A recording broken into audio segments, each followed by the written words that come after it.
Hello. Hey, what's up? How you doing, man? I'm doing good. You? Pretty good. All right, guys. This is the episode of week 2 of Wallace Madden League. I am with the owner/coach, the Oakland, Florida Gators. How you doing tonight, man? I'm doing pretty good now. A little flustered, but doing pretty good. You? Pretty good. Let's just get right in it. Okay. There was a lot of controversy of the end of the game of the PI bumping, and as a viewer, as myself, I saw nothing wrong with it. You know, you did bump him the first 5 yards, but then you freely ran with him the whole time until he stopped. So, from your point of it, what is your whole point of view of your whole entire game? What was your game plan going against the Chiefs, who pretty much said in his own interview that he was going all the way? Yeah, so pretty much I looked at his roster right beforehand. I didn't even look at it up until like 2 minutes before the game. And I was like, oh my God, 99 speed, like everywhere, all these 7-footers. So I had my game plan pretty easy. Stop his 7-foot wide receiver. And I let my stock defense do it for the first couple of plays. And then if you watch the stream, you saw he got that deep bomb on me. And it's like, well, I can't do that anymore. So I immediately quit using my linebacker, moved over to my cornerback that was on him every play, and I did not come off of him every play. So I basically gave him at the rest of the field. Yeah, you gave him a lot of middles and outside, but nothing deep. Yeah, the moment I saw him do that, it's like that's his game plan. He's not getting the ball to him. So I had the Cardinals was in my chat the entire time. So I was talking to him, and we were going over what we see and everything like that. So it was kind of he was watching it the entire time, so he knew what was going on. Okay. But, yeah, I mean, the one pass interference call that he got caught the ball because he's like 7 foot, and my other guy is tiny and like barely touched him, and he got the pass interference call. So I was like, man, that's what's going to happen this entire game. And then the rest of the game, I don't know if you noticed, you noticed, I bumped him at the start, immediately ran back because I knew he was streaking every play.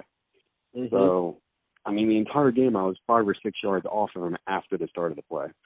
Oh, I see it. I feel like as a whole for the league, if anybody that does play these Chiefs, you kind of showed us a small blueprint of how to beat these Chiefs. You know, even though he has 9'9" speed with Hardman and his 7-foot giant, you showed if you stop the big guy, everybody else are regulars. Yeah, I mean, I forgot about Hardman the entire game up until he had that one big play. And then I was like, oh, he has him too. And then it was a double-edged sword for me. It's like I can't come off of number 69. If I come off of him, that's an easy touchdown every single time. And they can say whatever they want, but if you do not use that wide receiver, he is getting a touchdown at least 50% of the time. So, I mean, neither of us could run either, so that kind of helped. He literally threw every play but maybe 2 or 3, and then I didn't run to the end of the game because he stuffed me every single play, so there's no point. But, I mean, I have all the respect in the world for him. I've been in this league. They forget. I've been in this league since it started last season. The day it started, I was in the league. And I went to the playoffs every year. I went to the conference finals, and the only person I lost to was lost to Chip Dip, the Falcons in this league. He was the Eagles in the old league. Mm-hmm. He's really good. Like, so they just write me off every year, but it's fine. Because I'm looking at the game against these Chiefs, and you know, Tua, started the game was red hot. He came out with like 16 out of 16 with 2 TDs, and then he kind of like played a little, kind of took a step back and, was kind of forcing things. But in general, you had a solid game plan. And, who you had on the receiving core at number 12, Van Jefferson, showed up to play. He was one of those guys that you could rely on. And when you needed that first down, Jefferson or Hernandez was there to shut the door. If you look at the stats right now, you only gave up 2 catches to the 7-footer for 120. But half of that was that one touchdown pass. Everything else was a quick hit, and you made him be pedestrian pretty much. So your first game was a forced win. So you winning your first user game, how do you feel on your outlook going towards the rest of the season? I feel really good. The first game, like I posted it in the chat, I wanted to play that game. I was on all night trying to play the guy, and he fell asleep, which is fine. But at the end of the day, it's not like I wanted to get the free win. Right. Outlook's pretty good. I mean, the only thing is I have to face the Chiefs again week 12 or 13. I have to play the Chargers twice. There's also a couple other. You look at it right now, you're the only team in your division that has a win. You're 2-0, the rest are 0-2. Can you use this momentum to get a little bigger of a lead before you meet the Chargers week 11? Because you don't play no one in your division besides the Broncos until week 7, and then 10 against Chargers. So you have a good chance to widen your lead. Your next games are the Ravens, who had a dominant performance against the Cardinals. That's a scary and then you play the Lions, who just took out the Chargers.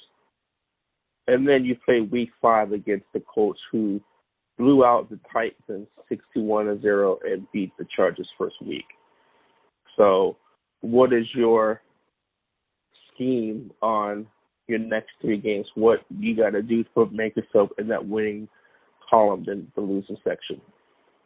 Yeah, so that's a scary next 3 weeks. I mean, the Lions, he's been here since pretty close to the beginning as well, and we'll probably split on our wins and losses with each other. We played each other a lot the past couple seasons. The Ravens, yeah, I just saw what he did to Richard. My whole goal for the next 3 weeks between Colts, Ravens, and Lions, I just want to win 2. You can't win every game. Like, I know Shane's really mad right now about all this, but it happens. If I would have lost, whatever. My whole goal here is I just want to make the playoffs, and then I can change my outlook then and see what I can do. But I just want to win 2 out of 3 of the next ones, and then by the time I meet the Chiefs again, which is like week 12 or 13, I just want to have at least 8-9 wins, just to give me a little buffer right there. And those next 3 weeks, who out of those 3 teams, where can you see yourself winning out of those 3 games? You got 2 home games against the Ravens and the Colts, and you have a away game against the Lions. Well, I haven't watched the Colts yet. I'm actually going to go and look and see on for the clips and everything. Go see. I got to browse them. I believe that's you. Yeah. I had an NFL record today against the Titans. I had a season high 24 sacks against the Titans. Oh wow. Okay. So my defense. Well, if I know you're a passer and I know you like the boss 5, I'm gonna bring 8. Someone will get in sometime. Because I trusted my secondary, and I put too much money involved with my secondary to get burnt. And they play smart how I play. T.Y. Hilton right there. That's something I have to watch at 355 yards. So yeah, I mean, I'll have to look at all 3 and do a little bit of research, but from the eye test, just because obviously you just put 61-0, so that's something to worry about. But I watched the Cardinals game, so I'm really worried about the Ravens. But at the same time, I've played Richard a few times, and sometimes I've lost to the Cardinals a few times. I either blow him out, he'll blow me out, or it's like Nick. So sometimes he just gets flustered, like we all do, and you probably made a lot of mistakes. So at the end of the day, I haven't even got to watch any of the Lions games, so I really couldn't say who I'm going to win or lose to. I just want to win 2. That's the whole goal. I'm going to look at those 3 teams and be like, if I can just squeeze out 2 wins, I'm okay with that other loss. Yeah. Can you see yourself winning the division? Oh yeah. I mean, like I talked a lot of crap in chat earlier. Like, I'm winning the division. I don't care. The Chiefs and the Chargers are really, really, really good. I've never seen the Broncos play yet, but I mean, I've been playing with both of them for 5 seasons, so I've watched them both play for 5 seasons. And for this year, I'm pretty sure I'll be okay this year. It's next year that I won't be able to touch either of them. Well, you never know. Even though you have the Raiders for free, what you have done in the first couple weeks, surprised a lot of people, including myself. I don't think you had one upgrade to this team. I feel like this is a stock team, but you're showing that you're here to be, competitive and contend for the AFC West division. And of course, we can't really look at your team as the Oakland Raiders. We see it as the Florida Gators because you have nothing but Florida guys besides Tua. Yeah. But, I'll tell you about that in a second, too. Your week 5 matchup or week 4 matchup, you'll be playing against the Colts, my team, but the Colts team is pretty much predominant as all the current Alabama players right now. So you're pretty much a Bama against Florida kind of game. So I'll be interested to play then. What made you change to your Raider players to Florida? Is it just your heart and soul is all about the Gators, or you just want to be fresh and new? I'm a big Florida Gators fan, massive. I've been there since before Tebow. I've always loved the Gators.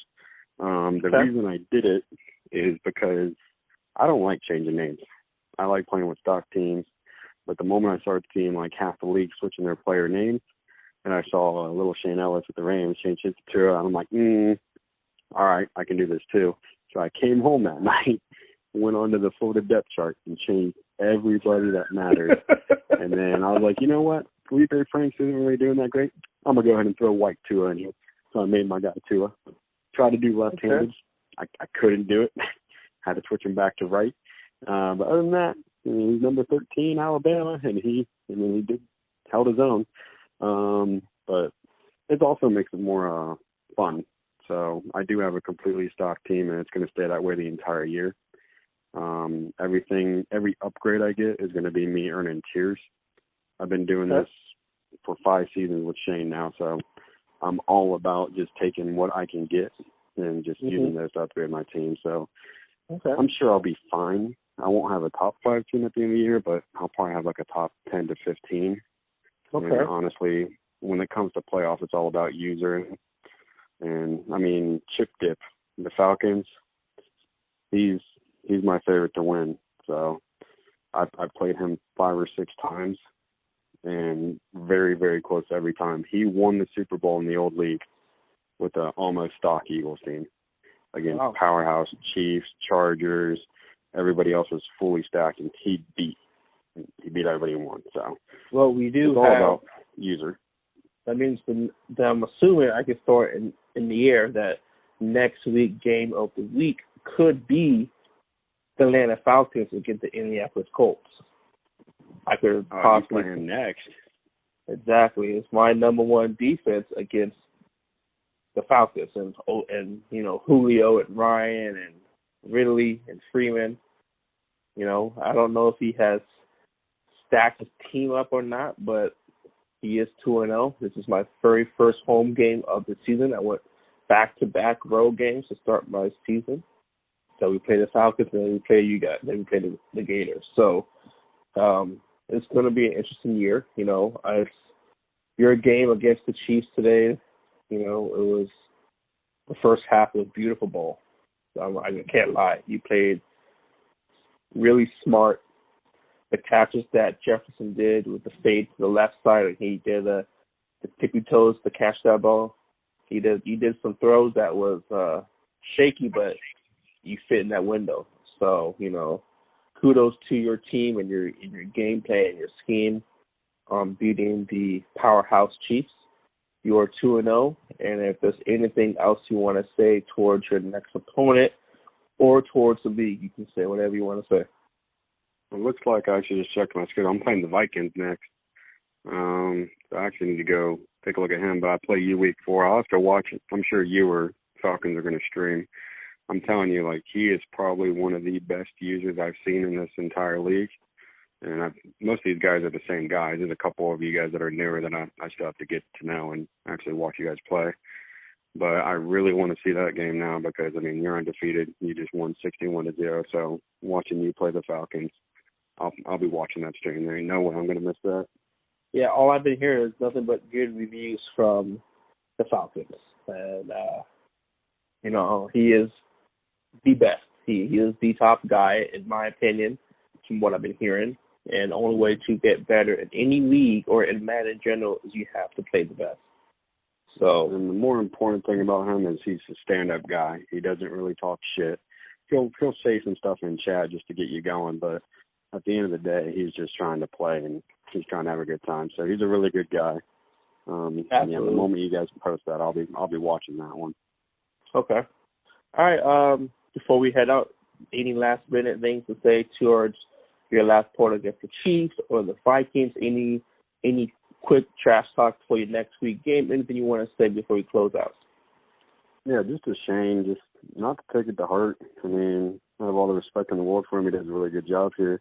Me and him haven't had a problem in the 5 seasons I've played with him. I mean, that's the way the game works. I used your guy, made sure he didn't get touchdowns on me. That's all I did. Stream will be up. We can all watch it again, and hopefully he'll have a little bit more of a lighter tone about it. But just, man, a good game. But it's what happens. All right, guys. That was the owner of the Florida Gators /Raiders.